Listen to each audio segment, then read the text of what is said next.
Alpine and Haas have flipped it. Last year they were at the bottom, and now they're at the top of the middle end. Part of it is because Aston Martin dropped so precipitously.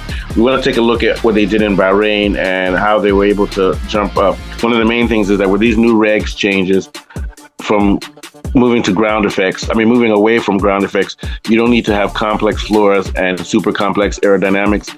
And I think that helped both teams significantly, because a lot of teams like Aston Martin, which do have very good aerodynamics, don't have that advantage. And also, we know that Williams is struggling. So with the struggles of Williams and Aston Martin, the fortunes of Alpine and Haas have risen. Alpine wrote off 2026 and used that whole year to figure out how they were going to integrate their Mercedes engine, which will be new, with their chassis. And it's worked brilliantly. They had a few issues in the first testing in Bahrain, but they tightened up their aero. And I think that's a big advantage. Another big advantage in why they've been able to knock down the aero, even though they have a new engine. And usually you have problems if you try to integrate a new engine with an older chassis that you've had before, was that not only did they spend 18 months focusing on how to do that, they also bought the other parts, the gearbox and the back parts of the power unit from Mercedes. So they didn't just get the engine itself; they got the gearbox and everything else, and the back half of the power unit, they got it from Mercedes. So they didn't have to worry about the technicality of building all those things like the gearbox and everything, and it's helped fantastically. Now, when you compare them with Haas, they were coming fifth, with race pace and one lap pace, and Haas was coming sixth. But Haas has a slight advantage in race pace because Alpine was only doing very short bursts, even though they were long bursts. So Alpine is slightly ahead of, Haas is slightly ahead of Alpine when it comes to race pace. But when it comes to one lap, clearly Alpine is faster than Haas. And part of that is because the Mercedes engine is very, very powerful. And I think that makes the difference. And I think that the difference for race pace, that while technically Alpine had faster times than Haas, if you really look at it and calculate for longer distance and for tire drag, Haas actually has a slightly better race pace. And that's partly due to tire drag, but also due to seamless aerodynamics. And their seamless aerodynamics comes from the fact that they're using Toyota Gazoo's racing sim, and that racing sim is fantastic. So it's shown them how to build a chassis that has very little snap in transitions, coming into the corners from the change from lift to downforce and coming off from downforce to lift. They have seamless transitions, and I think that's due to the fact that Toyota Gazoo's racing's sim has very good real-world correlation. So when I compare the two teams, I think that Alpine has more power, more one-lap pace. But for now, Haas, which is a Ferrari engine, which is not so much far off from the Mercedes in power, but has better reliability and better tire drag and better aero, I'm going to give them the slight advantage and say that Haas will probably come fifth and Alpine will come sixth. And also, even though Alpine has done a good job of integrating the engine, the Mercedes engine and everything, they still tend to have a little bit of reliability problems. And I think they're going to have to still work harder to get the integration properly, which is not to say they're doing badly. It's just to say that Haas may have the advantage. And this is something that we're seeing throughout the paddock now, where Ferrari, even when you look at Ferrari versus Mercedes, which is Mercedes engine versus Ferrari, Haas is Ferrari engine versus Alpine Mercedes. It seems like the Ferrari right now engine has a better reliability and better integration along the line. And we know that Ferrari, one of the things Ferrari did was they changed their head cylinder, to use an steel alloy that is more efficient and causes less overheating and things like that. And I think it's paying off for not only for Ferrari, but for Haas, which has their engine. What are your thoughts, Afolabi? Yeah, you're absolutely right. I mean, you've nailed all the right. I'm just kidding. So basically, just to add to what you said, another impressive thing that Haas has done. I mean, in the past, people used to make jest of them that their tire degradation was really embarrassing. They've been able to improve on tire deg. I mean, the VF26 showed very nice straight line degradation curve, and as for Alpine, they didn't do badly as well, although they had some understeer issues, in test one, leading to some graining. but they were able to sort that out in test two, by tweaking the front wing setup a little bit. Also, another important factor is reliability. I mean, Haas has done really well. There are 794 laps across 4,297 kilometers in both tests. I think is very impressive.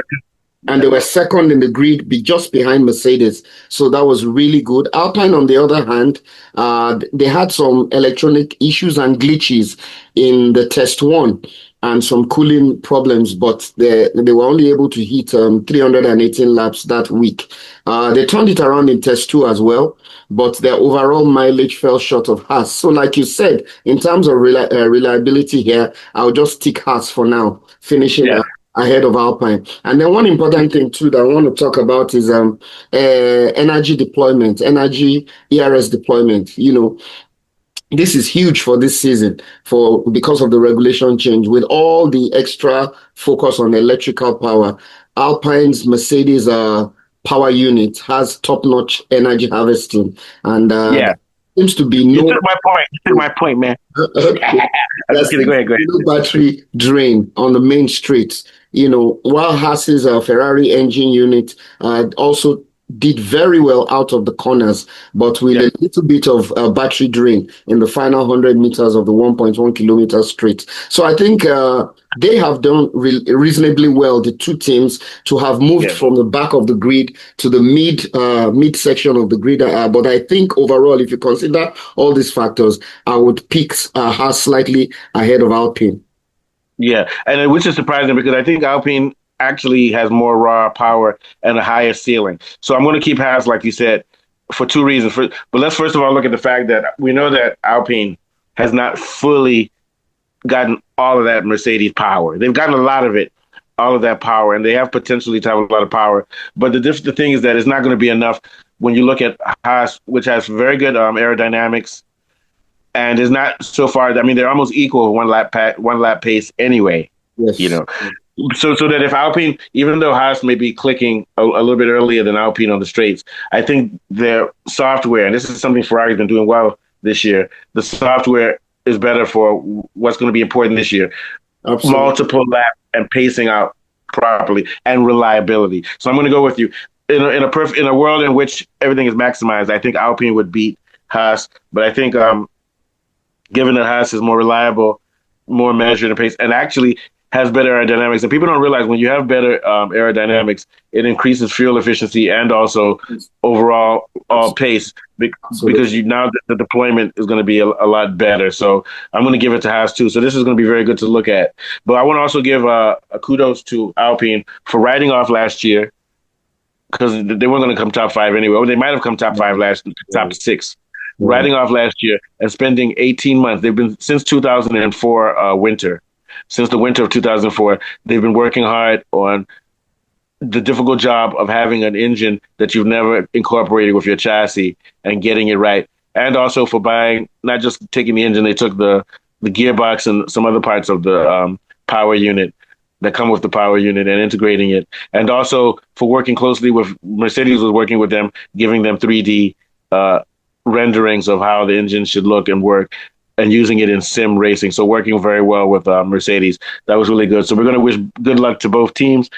And it's funny because Ocon used to drive for Alpine, but now he's with Haas. So you have Ocon versus Bierman, which is going to be fantastic. We're going to be covering that. And we're going to be covering Bortoleto, the pretty boy superstar, against one of my favorite drivers, Gasly. So that's going to be fun to see this year, see something new. And the rumor on the paddock is that you might be seeing Horner on Alpine. So you have bad boy Horner with bad boy Briatore and Alpine doing well. That's going to be fun to see. Maybe if both of these teams have a chance of getting somebody on the podium several times this year. What are your last thoughts? Yeah, you're absolutely right. And one thing I forgot to mention was the suspension for Alpine. They're now using a pull rod in the front. Yeah, which is very aggressive. Yeah. Which is very aggressive, and push rod at the rear. And because of this, they have a better center of gravity, lower center of gravity. And when you have this kind of parameters, it makes your car more reliable mechanically. So that's another good one for Alpine. It might cause some it might cause more tire drag and things like that. But It yeah, we'll could, see. absolutely, because the car is closer to the ground. So they must find a sweet spot for that, basically.